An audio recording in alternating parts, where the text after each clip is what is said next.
For me, maybe that word is mindful, because I believe you need to be mindful about your purpose, and that's what Sunshine Au Pair is doing. They're mindful of what their purpose is as an agency, and they also make sure that the families are mindful about what program they're entering into, as well as the au pairs entering the program, because it was really not an easy experience. It's not like something that you feel like you want to join and you join.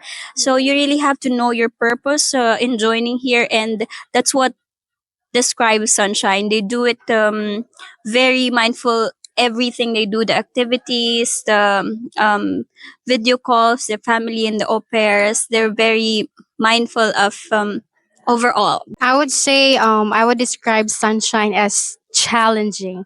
It's because based on our experiences during my 6 months here as an au pair, at first there were misunderstandings with my host family, but at the same time, because of the help of Sunshine Au Pair Agency as well as the facilitators of the agency, they helped me a lot, and they give me this opportunities to be more helpful with my beings, as well as this cultural exchange program really helps a lot of au pairs, especially our being, and develop our self growth.